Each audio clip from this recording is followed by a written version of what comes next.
If and when the United Nations Security Council and this great assembly decide Indonesia is prepared to deploy 20,000 or even more of our sons and daughters to help secure peace in Gaza or elsewhere.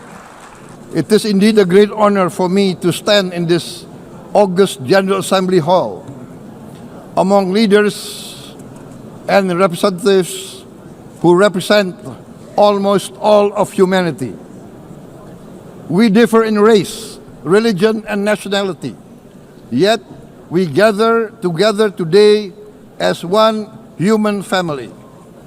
We are here first and foremost as fellow human beings, each created equal, endowed with unalienable rights to life, liberty, and the pursuit of happiness.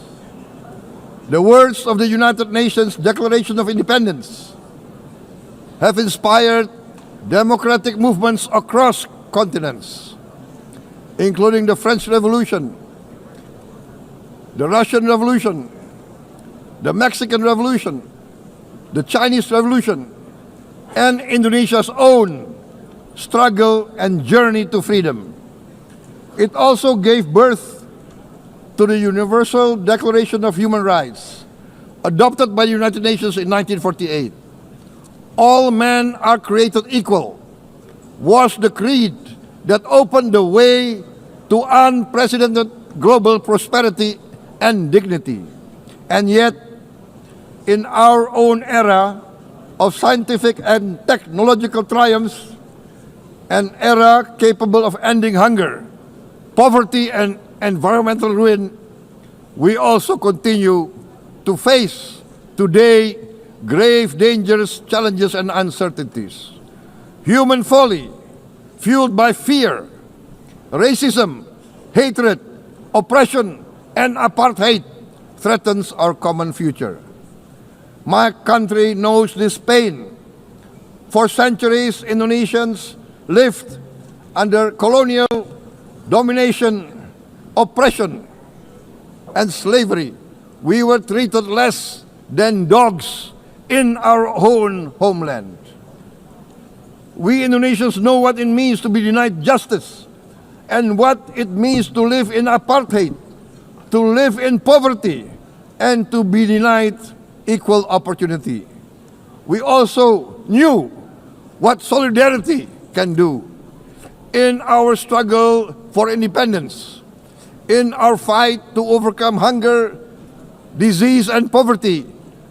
The United Nations stood with Indonesia and gave us vital assistance.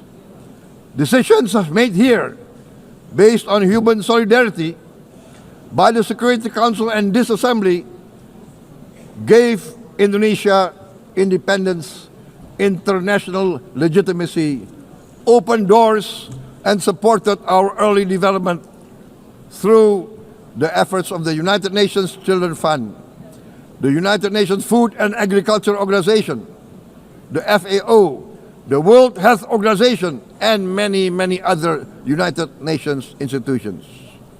And because of that, Indonesia today stands on the cusp of shared prosperity and greater equality and dignity. Madam President, Excellencies, our world today is driven by conflict, injustice, and deepening uncertainty.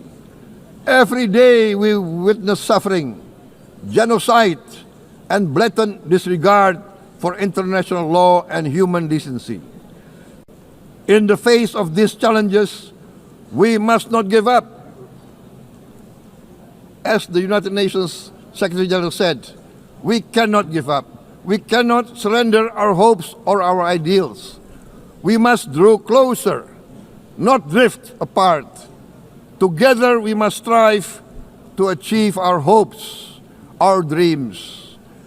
The United Nations was born from the ashes of the Second World War that claimed scores of millions of lives. It was created to secure peace, security, justice and freedom for all. We remain committed to internationalism, to multilateralism, and to every effort that strengthens this great institution. Today, Indonesia is nearer than ever before to meeting the sustainable development goals of ending extreme poverty and hunger. Because years ago, this very chamber chose to listen and uphold social and economic justice. We will never forget. And today, we must never be silent while Palestinians are denied that same justice and legitimacy in this very hall. Excellencies, Thucydides warned, the strong do what they can, the weak suffer what they must. We must reject this doctrine. The United Nations exist to reject this doctrine. We must stand for all, the strong and the weak. Might cannot be right. Right must be right. Indonesia today is one of the largest contributors to United Peacekeeping Forces. We believe in the United Nations. We will continue to serve where peace needs guardians, not with just words, but with boots on the ground. If and when the United Nations Security Council and this great assembly decide Indonesia is prepared to deploy 20,000 or even more of our sons and daughters to help secure peace in Gaza or elsewhere, in Ukraine, in Sudan, in Libya, everywhere when the peace needs to be enforced, peace needs to be guarded, we are ready. We will take our share of the burden, not only with our sons and daughters, we are also willing to contribute financially to support the great mission to achieve peace by the United Nations. Madam President, Excellencies, I propose to this Assembly a message of hope and optimism, grounded in action and execution. Today, we heard the speech of Madam President, the President of the United Nations General Assembly. Yes, it is true what she said. Without the International Civil Aviation Organization, will we be here today? Will we sit in this great hall? Without the United Nations, we cannot be safe. No country can feel secure. We need the United Nations, and Indonesia will continue to support the United Nations. Even though we still struggle, but we know the world needs a strong United Nations. The world's population is growing. Our planet is under strain. Food, energy, and water insecurity haunt many nations. We choose to answer these challenges directly at home and to help abroad wherever we can. This year, Indonesia recorded the highest rice production and grain reserves in our history. We are now self-sufficient in rice, and we are starting now to export rice to other nations in need, including providing rice for Palestine. Madam President, Excellencies, We live in a time when hatred and violence can seem to be the loudest voices. But beneath this loud noise lies a quieter truth that every person longs to be safe, to be respected, to be loved, and to leave a better world to their children. Our children are watching. They are learning leadership not from textbook, but from our choices. Today, still, a catastrophic situation in Gaza is unfolding before our eyes. At this very moment, the innocent are crying for help, are crying to be saved. Who will save them? Who will save the innocent? Who will save the old and women? Millions are facing danger at this very moment. As we sit here, they are facing trauma. They are facing irreparable damage to their bodies. They are dying of starvation. Can we remain silent? Will there be no answer to their screams? Will we teach them that the human family can rise to the challenge? Madam President, we must act now. Many speakers have said that. We must stand for a multilateral order where peace, prosperity, and progress are not the privilege of a few, but the right of all. With a strong United Nations, we can build a world where the weak do not suffer what they must, but live the justice that they deserve. Let us continue humanity's great journey of ideals, the selfless aspirations that created the United Nations. Let us use science to uplift, not use science to destroy. Let rising nations help others to lift themselves. I am convinced that the leaders of the great world civilizations, civilizations of the West, of the East, of the North, of the South, leaders of America, Europe,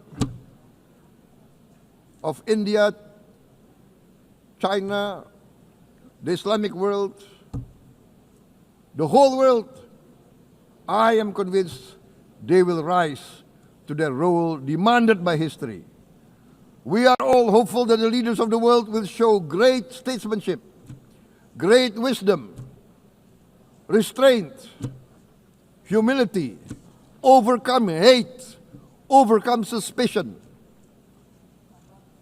Madam President, distinguished delegates, we are greatly heartened by the events of the last few days, where significant leading countries of the world have chosen to side with history, to choose the right side of history, the path of the moral high ground, the path of rectitude, the path of justice, the path of humanity, to shun hatred, to overcome suspicion, and to avoid the use of violence. The use of violence will beget violence.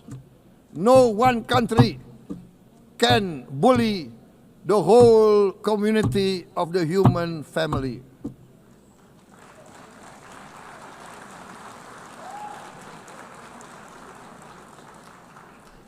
We may be weak individually, but the sense of oppression, the sense of injustice has proven in the history of mankind that this sense of injustice, this sense of oppression will unite into a strong force that will overcome this oppression, that will overcome this injustice. To close, I would like to reiterate again Indonesia's complete support for the two-state solution in Palestine.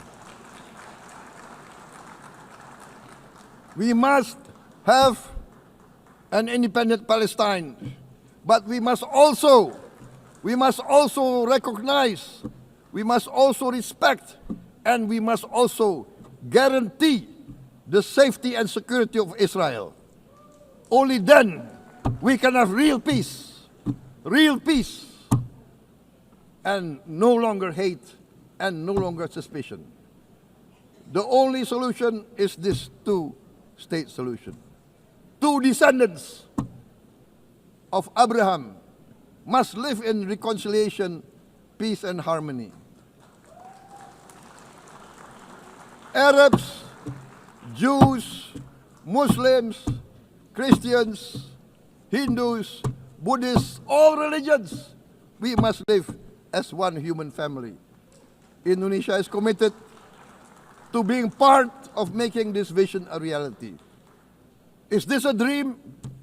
Maybe, but this is the beautiful dream that we must work together towards.